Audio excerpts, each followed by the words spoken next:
I am Jeff Foxworthy, and welcome to Gamekeeper Podcast. If you want to learn more about farming for wildlife and habitat management, then buddy, you are in the right place.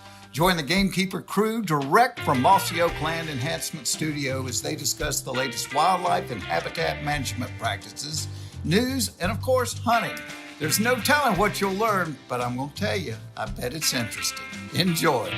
We're live in 3, 2, 1. All right, everybody, welcome West Point, Mississippi. We're going to talk to some of my favorite people today doubt. and hear an incredible deer story. And this is going to be good. Lanny, I'm looking at you. Are you on Facebook? What? Well, I was checking my Spartan cameras. Yeah, Sorry, okay. they just dinged over here. Richie told me to turn my notifications off, and ding. So anyway, just a quick look. Sorry, I was distracted there. Yeah, but that's all super right. excited to talk about this and this big deer for sure. Yeah. So look, let me get everybody introduced. We've got, and this guy may be, this guy may be the best bow hunter or guide I know of. If you got to get something killed, this guy. That's who you're going to call. Glenn Garner is the guy you're going to the call. guy He's you wanna over there in call. Georgia. Hey, and a great gamekeeper too. I mean, what he's raising over there on that red dirt is just crazy. He's amazing. Mm-hmm. He is amazing. Glenn, thank you for being here.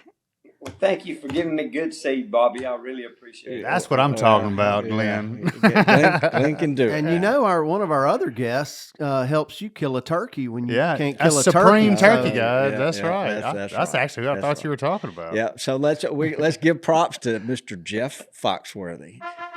The man who pulled Bobby out of the slump. And low. I did. That's right. He sure And did. low. And that's as close as a man can take it. That was the last day of the last turkey season open in the eastern United States. That's right. That's right. And I agree with you. Glenn's the best bow hunter. If Glenn decides he wants to hunt you, you might as well lay down. Just Give keep up. on up. It's not going to end well for you. Yeah. And then, so also, let me introduce the celebrity That's hunter right. of man. the day. The We've Big got Buck Award goes to. yeah, Mr. Cody Tedford. Come on. And look at that big smile there. You know, somebody's got to grow them, but somebody's got to shoot them, you know? That's right. He's Well, and let me just say, you know, in the book of James, it says, God opposes the proud, but gives grace to the humble. Cody it hadn't been but 3 or 4 days. He's not handled this well. He's saying Toxie's calling me to get tipped, and they're wearing me out, trying to get me on Gamekeepers. And he has not handled it with the humility that we desire. Outdoor Life just got off the phone with them. All right. yeah, okay. All right.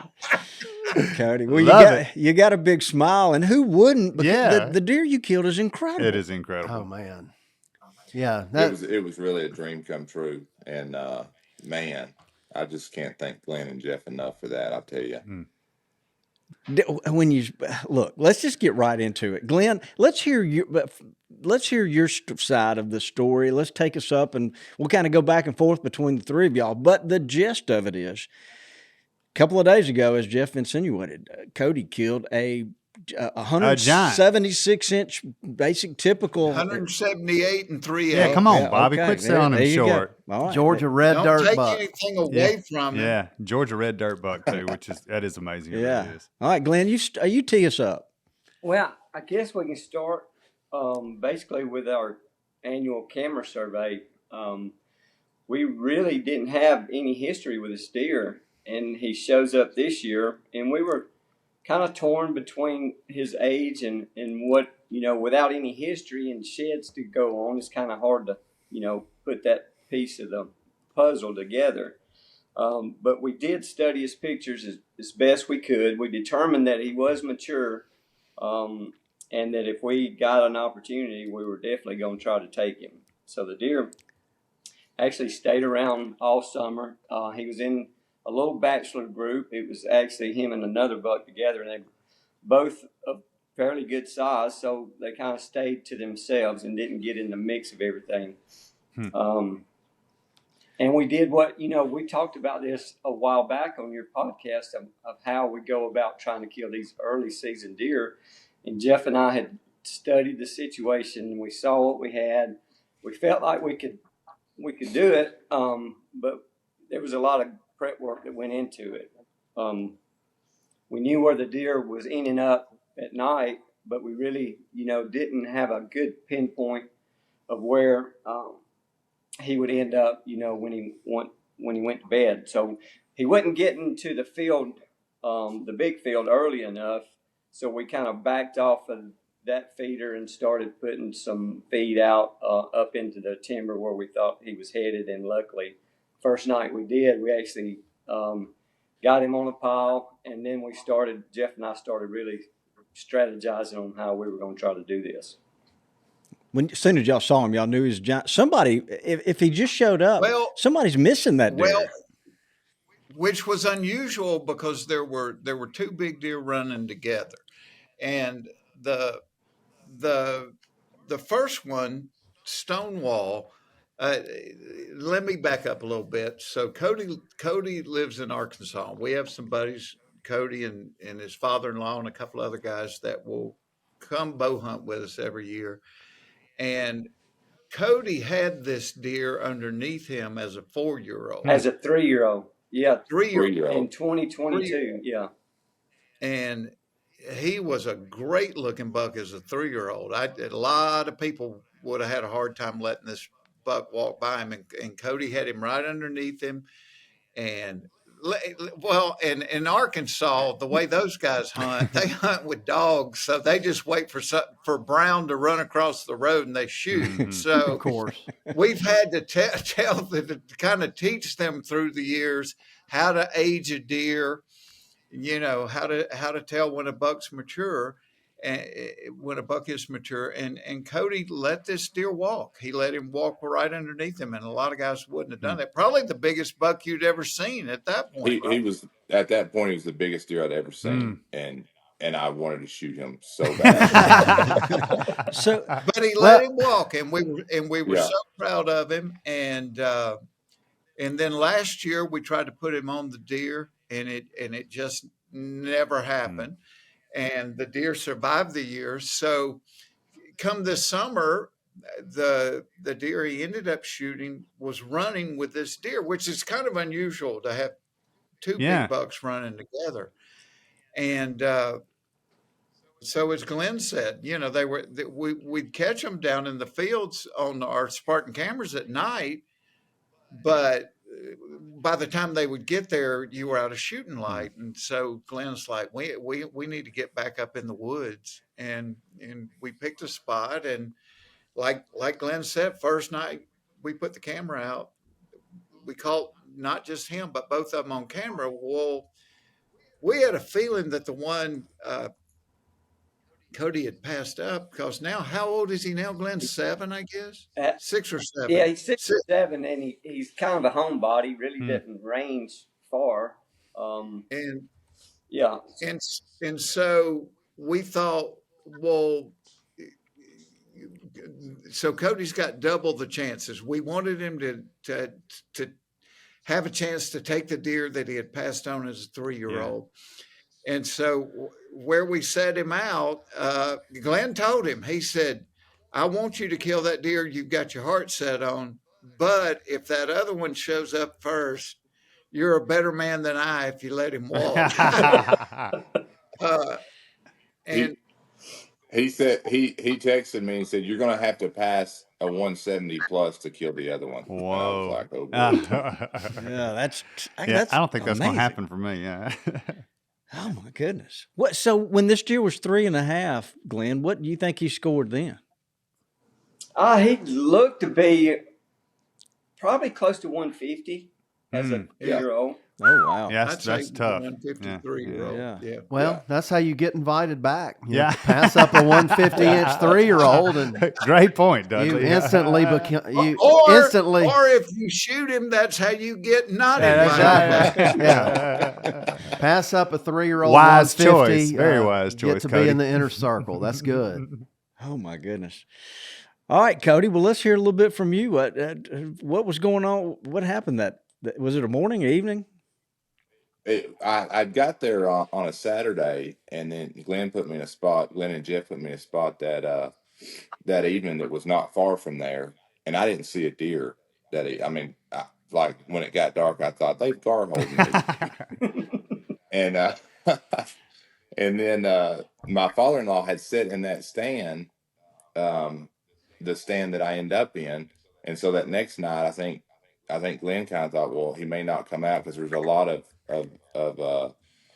does blowing when he sat in that stand the night before, and so he put me in that stand and he dropped me off, and the last thing he said was, if he comes out early, if he comes out with a lot of daylight left, you might wait because the other one's going to be, the one that's a little bit bigger is probably going to be coming, behind them.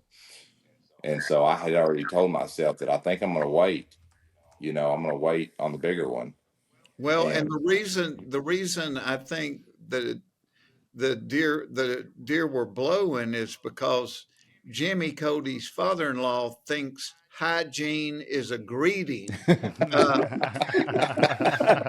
Cody will actually take scent-free showers, and so Glenn and I talked about it and said, let's flip-flop them because Cody didn't see a deer. oh, yeah, so he dropped me off, and right when he dropped me off, he had a trailer on the back of his truck that he feeds with, and that trailer came off, and so him and Jimmy both got out of the truck right there under the stand. They were making all kinds of noise trying to get that trailer back on. I get to the top of the stand and drop my water bottle. And so I had to go back down and it was a complete disaster. I thought I'll not see anything.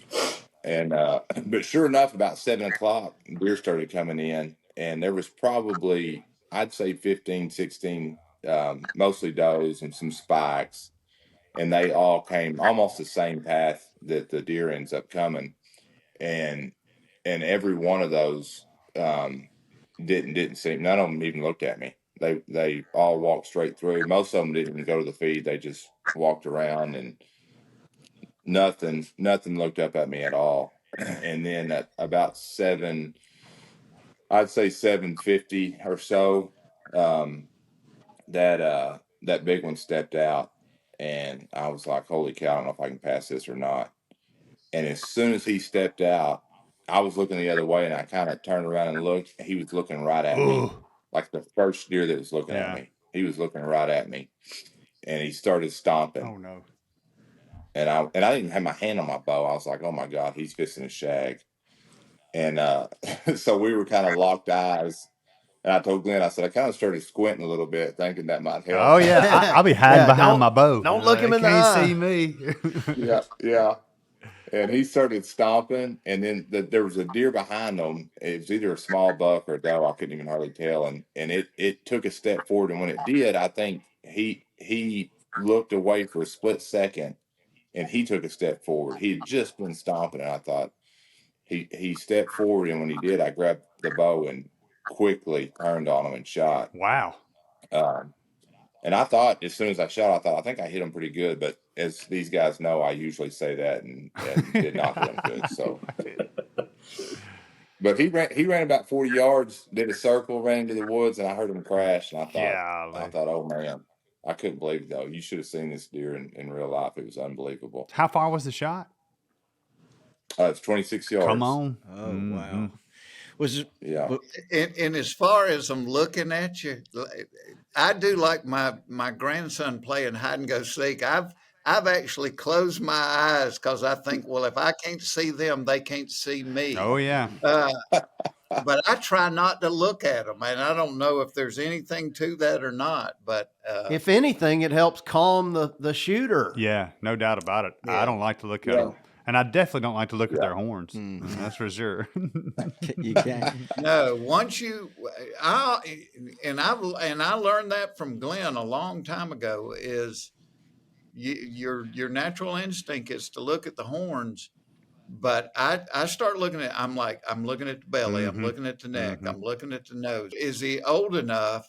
And because there ain't no sense in looking at the horns if he ain't old enough. That's right. I actually think it calmed me down knowing that there was a bigger one behind him. Like knowing that, hey, this is maybe a 180 and there may be a 190 plus.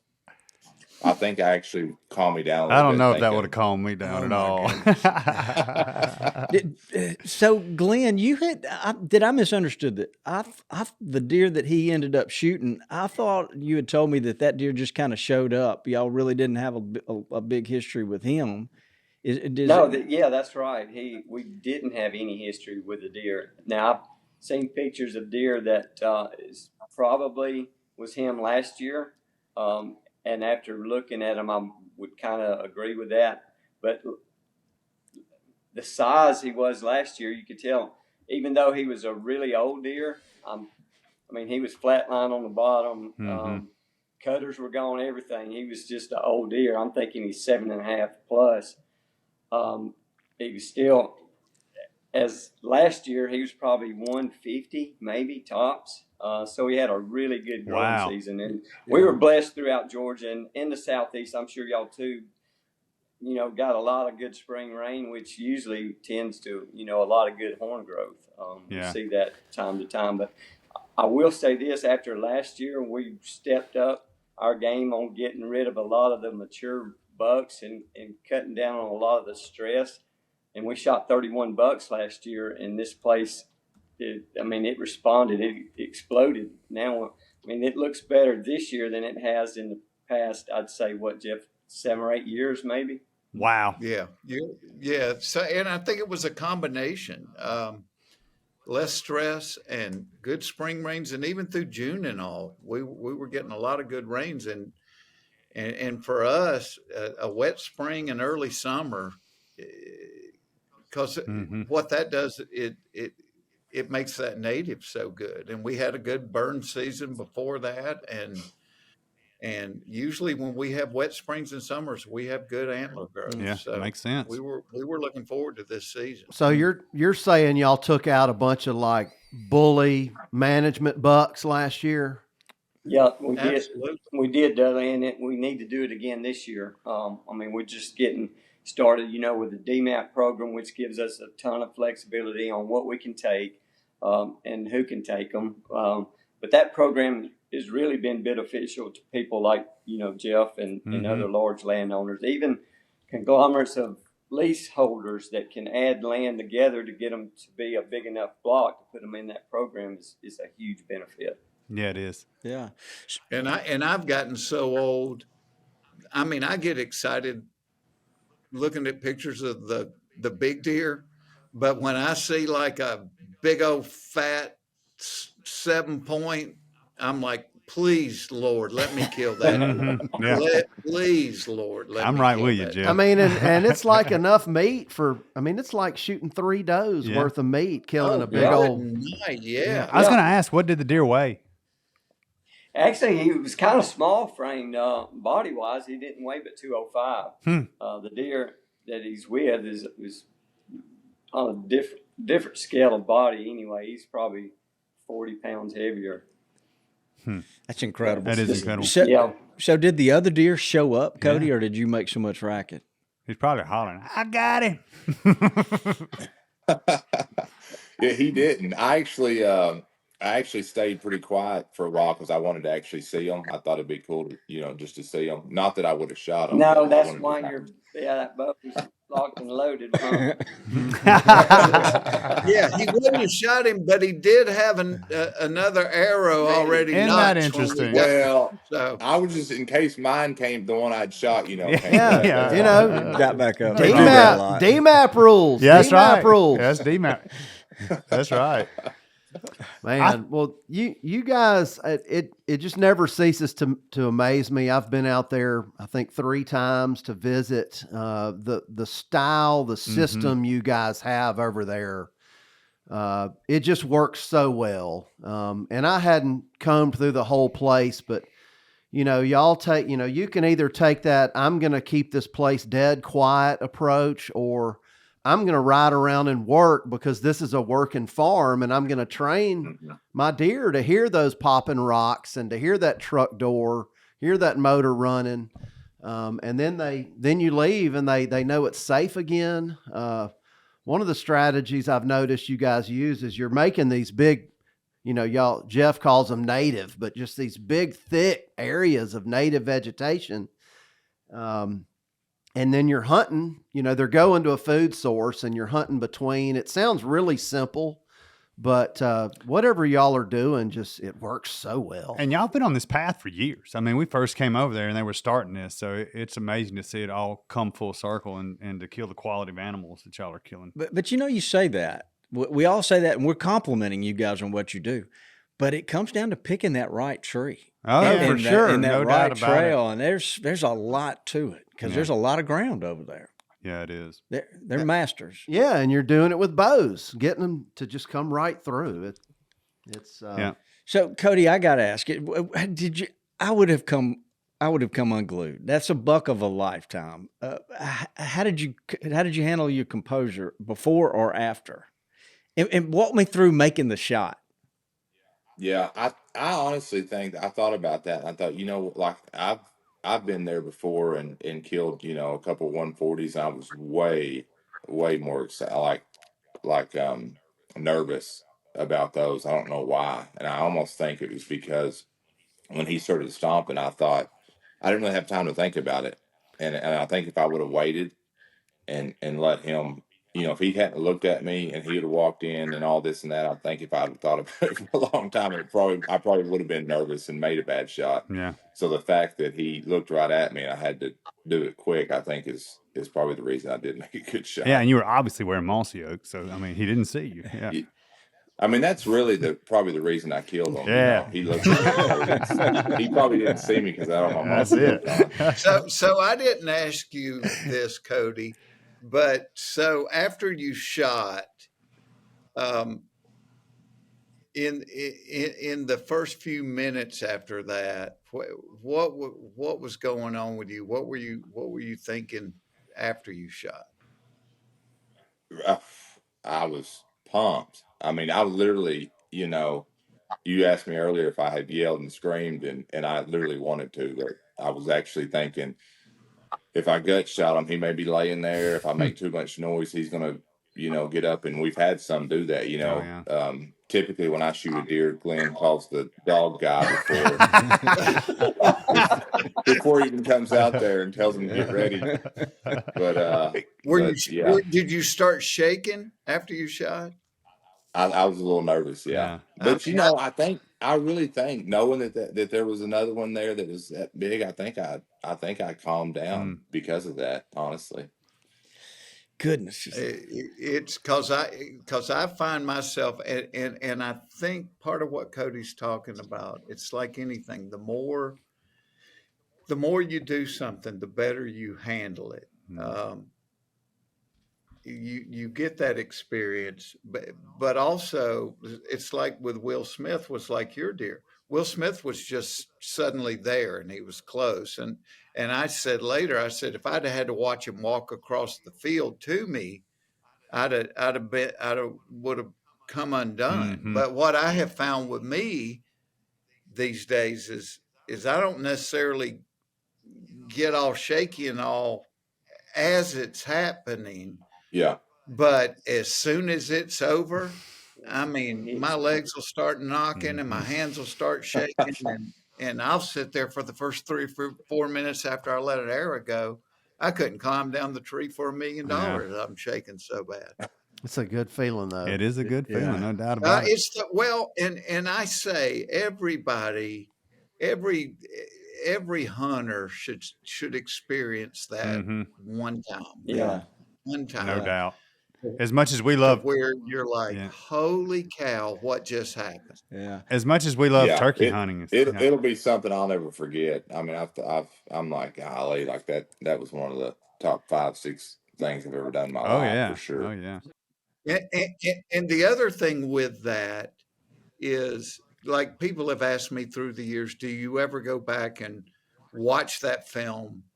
If I was hunting on camera, do you go back? I've never gone back and watched any of them because it's all, no place is it clearer than right there, in my head. And Cody wasn't filmed, but he can see that movie every time he closes his eyes. Yeah. Cody, who was the first person you texted? Yeah. The first person I texted was Glenn. Well, no, it was actually Jeff. Glenn and Jeff had both No, it texted me. was Glenn. You texted Glenn. I It didn't was one of them. because That they had. Glenn and I were sitting on the porch together, waiting to go pick somebody up, and he said to me, "Cody shot," and I said, "Which deer?" And he said he's not sure, but he thinks it's the smaller of the two. Yeah. And I said, "Awesome." And with Glenn and I, because good Lord, we live on those Spartan cameras. Glenn said to me when we got in the truck to go get Cody, he said, "We're about to learn something." And I said, "What?" And he said, "We're going to learn if the bigger of the two is as good as we think he is, Mm-hmm. depending on what this other deer is." And so when we got on the blood trail, we do as we always do, because Glenn's just so good at it. Glenn went ahead of me, and he got up there and found him. And we're always like, the guy that shot him should be the first person to touch him. So he just went up there and looked, and Glenn was walking out, and he walked past me, and he whispered, "He's a giant." I'm like, that's so awesome. And he was. Such a great feeling when you actually recover. Mm-hmm. Yeah. You see it come full circle. Yeah. Yep. And I love the enthusiasm I'm seeing from all of y'all. I mean, that was everybody's deer. Yeah, it's a y'all team are thing. That's what's so cool equally about excited it. about that big one being shot. Yeah. And I'm sure Glenn feels the same way. I could not be more excited about it if I had shot the deer myself. I'm probably happier the same just way. just to see Cody get to experience. That's that. cool. That's cool. Well, I was gonna. Let's explore that just a little bit, because there's a lot of people that would not have shared Here a we go. 170-inch deer. How do you get to this stage in life, Jeff and Glenn, where you can do that? Well, we like rocks. Yeah. Mm-hmm. Yeah, we have an exchange program with Cody. He lets us come look his place for arrowheads, but we all like arrowheads. We all like deer, but I think another big part of it is it's the cycle of a hunter, and that once you've done it and experienced it, you want Other people that you love to experience the same thing. 100%. And so that's why I said him taking the deer, I couldn't have been happier because I've taken a big deer. I know what that feels like to do it with a bow. And I literally get just as excited as if I had done it. I was so excited to get in the truck and go up there and please God, be good blood. And when he recovered him, it was just like I had done it. I feel exactly the same way. However, it is easier for Jeff to say that because he's killed one a little bigger than that one. And Cody just blitzed mine, so it's on. Yeah, it's on. Cody must have some great artifacts on Cody's property. Well, I mean, on the same note, he probably likes people enjoying his place, because you've been in. Honestly, when the very first time Jeff and Glenn had asked to come and look, I was a little, because up until that point, we were like, we would find a good spot. We wouldn't tell anybody about it. Like it was top secret. We would lock gates and do whatever we needed to do to keep people out of it. And when they came and it was a similar deal where, first off, we were doing a lot more plowing when they started coming. So everybody was finding a lot more. And then secondly, I was like, these guys are more excited about it than we are.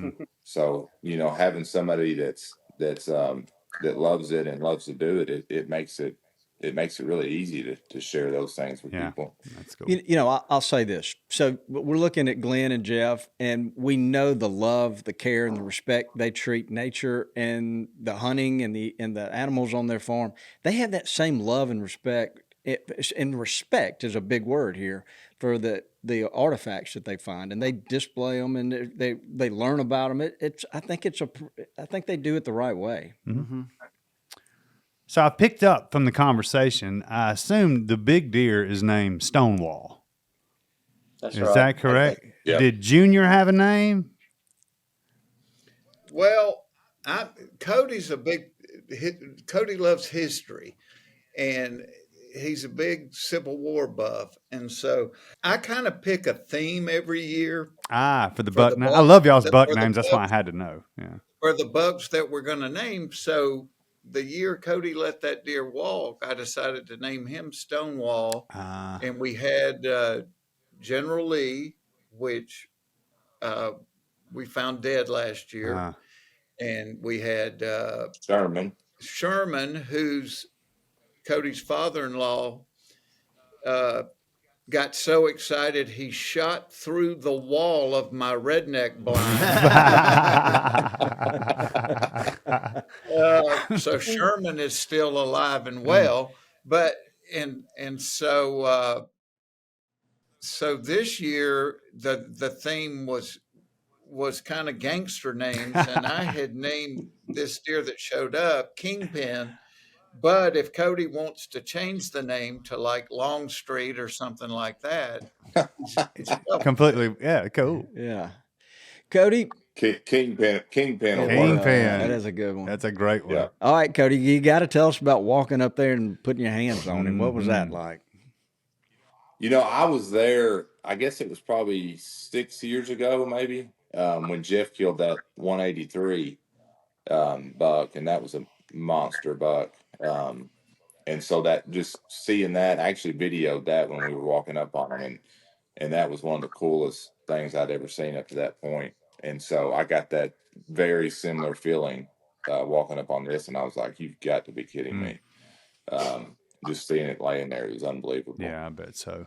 You're gonna have, and we have like here. I mean, we've got several thousand acres here, and a 7,000 or 8,000 acre lease, and we've got a ton of deer, but we haven't had a deer killed, in our area over, really 150.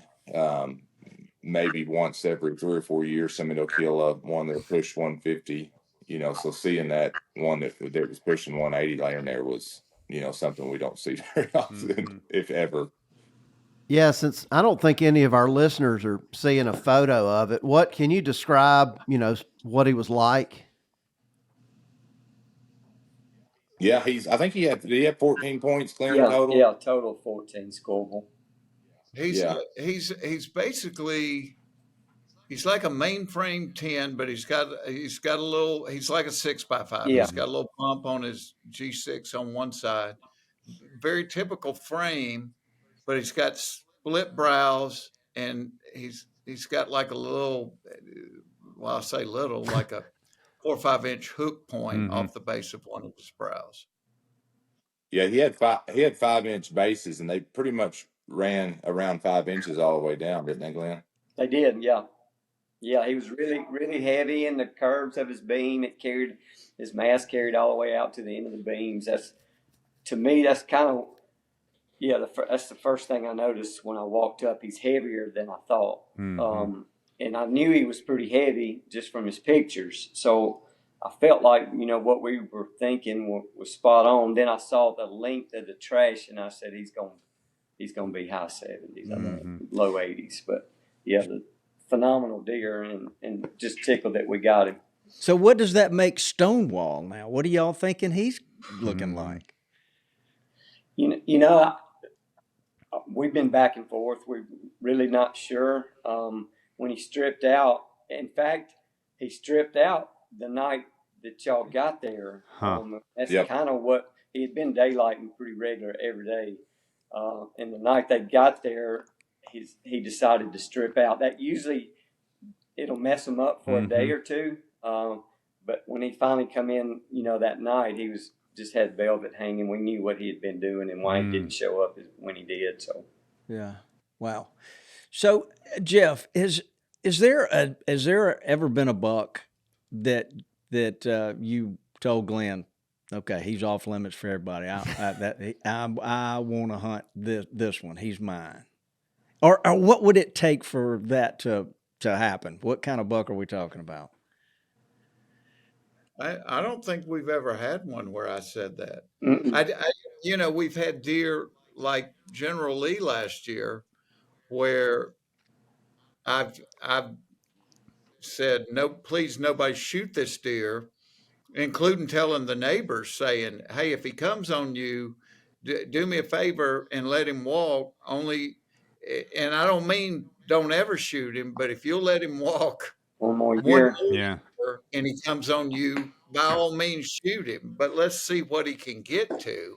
And that's, I think for both Glenn and I, the fun of it is every few years you'll get a young deer that you just know is going to be special. He's going, and so, but I've never had one that I said only I can shoot this deer. No, not I even mean, that last. What was he? 196. That Corey Yeah. killed that summered on us all summer. Not even that deer. Yeah. like Never, Jeff never if put you're one off hunting and this deer and this buck walks in front of you, shoot him. So That's very You're generous. A little Freudian slip, Bobby. I don't think you'd acted that way, would Well, you? no, I'm not. I don't know how I would do if one like that. Well, So- again, it just kind of goes back to, if you grow them and you've got them and you get Yeah. excited about them, you will see the ending of it. No and, doubt and about it. everybody's going to be excited about it. Yeah. That's kind of how you should play the game, I think. Yeah, and the whole process.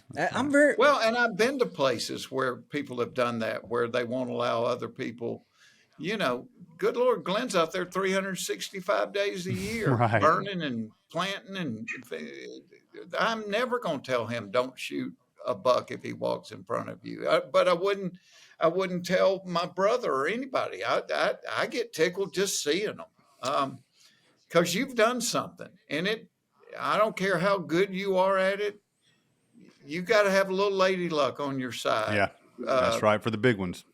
close the deal. For the big ones, you do. Yeah, you do. And so, but no, There's- that is the fun. And I said that when we were shooting doves the weekend before, I said the fun of having this place is watching other people enjoy this That's right, place. 100%.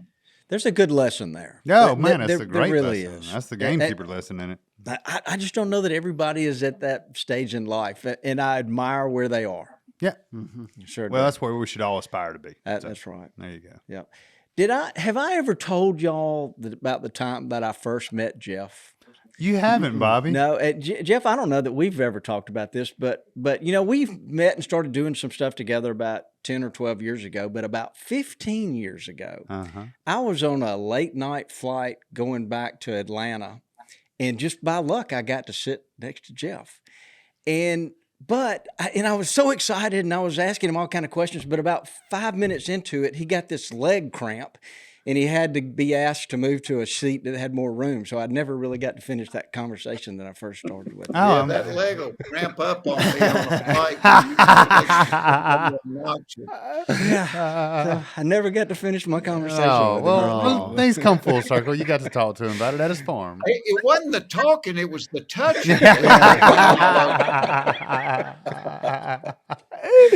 Oh, me. He's got a way of making everybody uncomfortable, for sure. Yeah, he's one of those, gets in your face kind of Yeah, people, yeah, those yeah. personal space guys. In your bubble. Yeah. Jeff, where's Yeah, well, it was the rubbing of my shoulder. And my leg. A little awkward. Jeff, where's the next big show somebody could come watch you at? What you got going on? Day after tomorrow. Yeah. I have learned the older I've gotten, I still love doing it, but I've learned that I'm in control of the schedule. So Good for you. now I kind of stack it. I do more in the winter and the spring and early summer, and I'm getting to where I'm better at leaving my falls open a little bit. Good for you. Yeah, that's smart. That's strategy right so, there. Guy, I think there's a website you can go to see his schedule. Is it? JeffFoxworthy.com there. or Foxworthy Outdoors. Either one has it. Yep. Yeah, man. If you've ever, I want to get in the tree and kill that big old fat 7 points. What I want to do. Yeah, I'm with you So, there. Glenn, what about you? I want you, if you would, you've been sending some pictures of it looks like a large clover plus field that you've been managing for several years. That is the prettiest field I've ever laid eyes on. Well, y'all are probably like us. We've been in, when's the last time it rained? A month and a half ago, maybe now. Mm-hmm. And that field has held on through this drought. And I mean, I've been really proud of it. It's an amazing looking field, and it has produced all the way through this drought. And if we can get rain in the next week or so, I believe it's still going to make it. Wow. Was just a great testimony to y'all see that stand of clover, and every stand of clover I planted last year seemed to turn out the same way. So I've been tickled with it. That blend is really working well with us, and we're going to stick with it.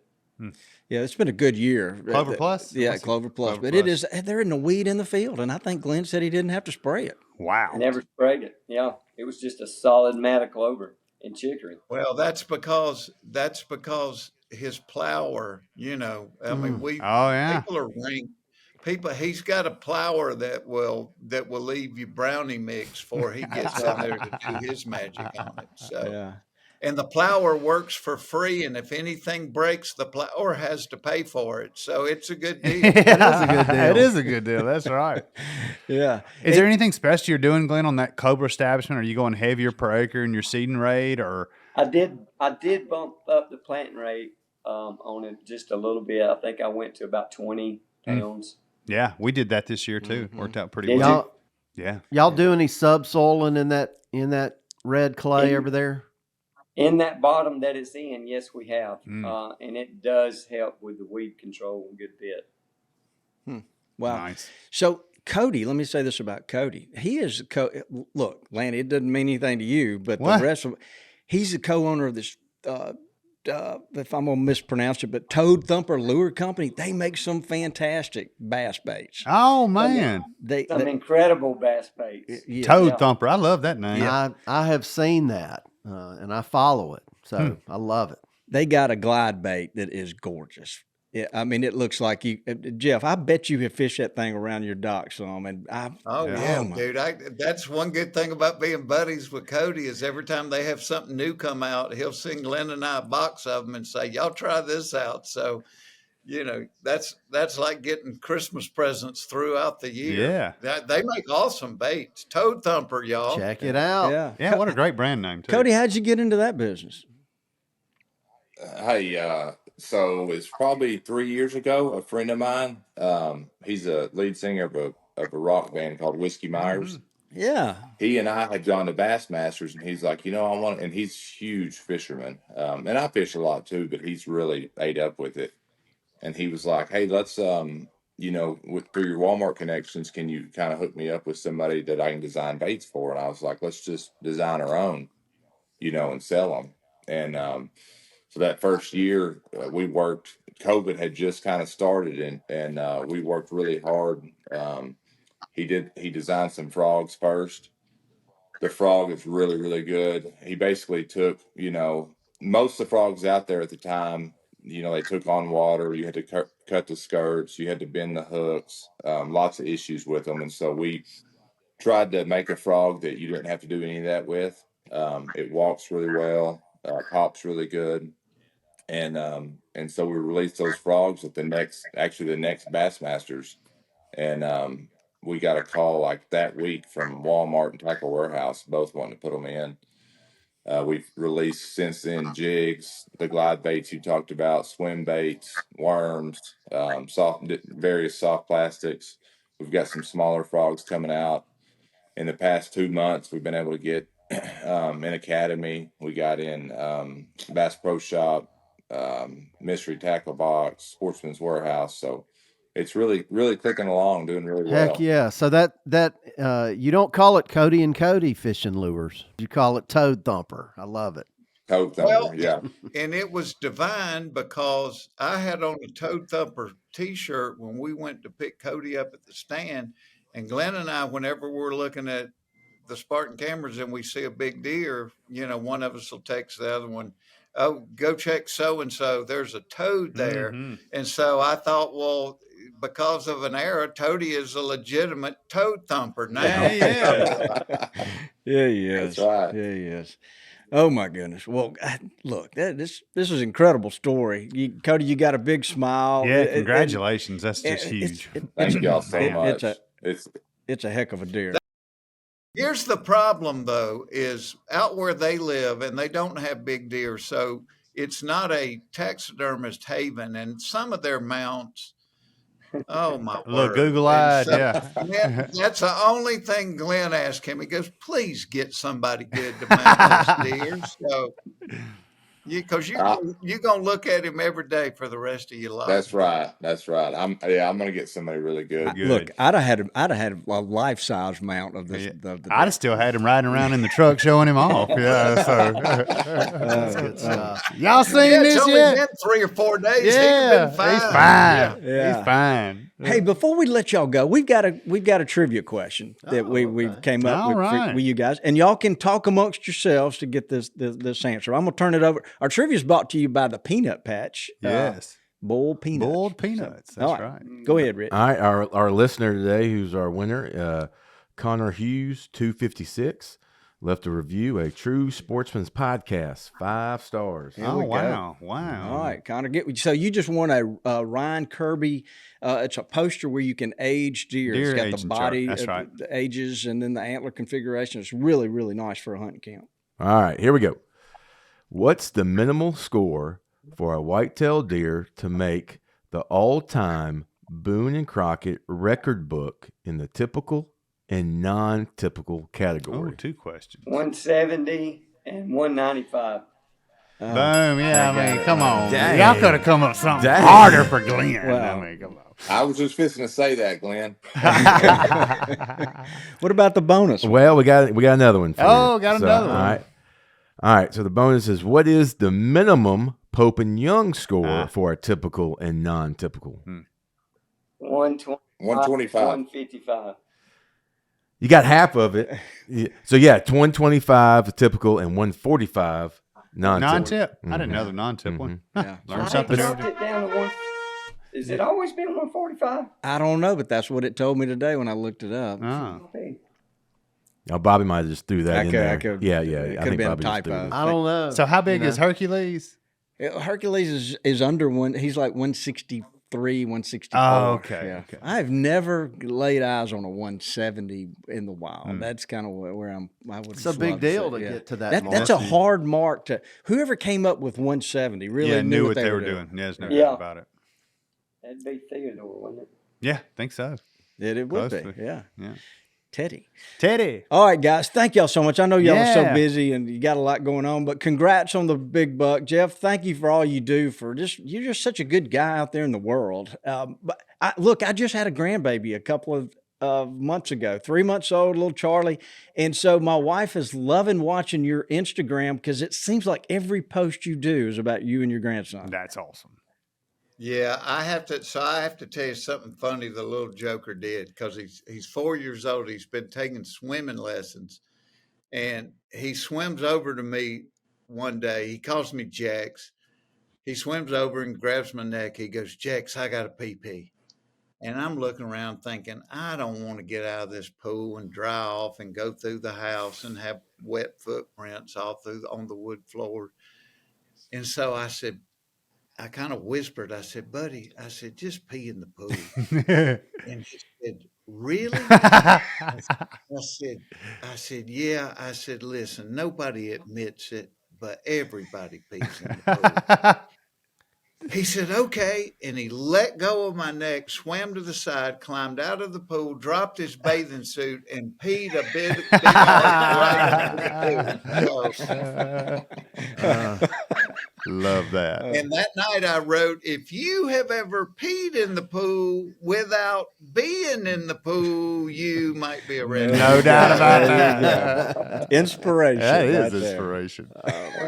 Runs in the fam. That's good. Oh, that's awesome. It looks like y'all have a lot of fun together. Yeah, y'all enjoy each other, We did. which is really cool.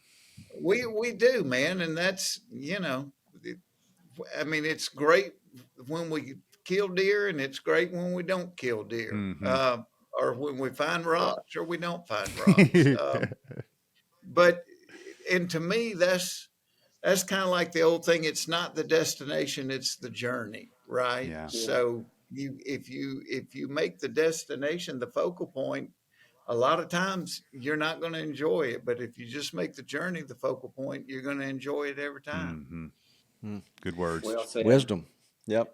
I don't think there's anything we can add better than that. So we've enjoyed listening to y'all. Cody, congratulations. Yeah. Thank you so much. Man, what a buck. Yeah, maybe if you find some inspirational quotes about humility, you could send them Cody's way. So. Yeah.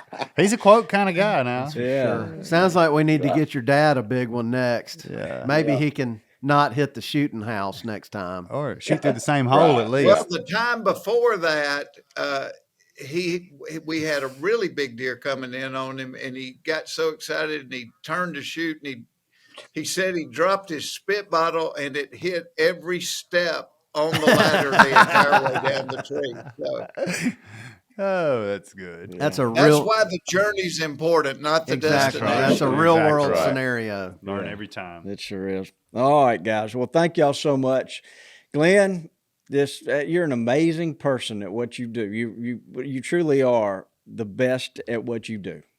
Well, we partner with good folks like you guys too that make it happen, and we couldn't do it without you guys. Yeah, you're real kind. Well, thanks, Glenn. Yeah, Makes you're us real feel kind. good. All right, guys, we're going to let y'all go. We appreciate it so much. I'm looking around. Why don't you say goodbye, Dudley? Goodbye, Dudley. Get us out of here, Richie. Thanks for tuning in to this week's episode of the Gamekeeper Podcast, and be sure to tune in again. Subscribe to Gamekeeper Farming for Wildlife magazine, and don't miss the Mossy Oak Properties Fistful of Dirt podcast with my good buddy, Ronnie Cuz Strickland.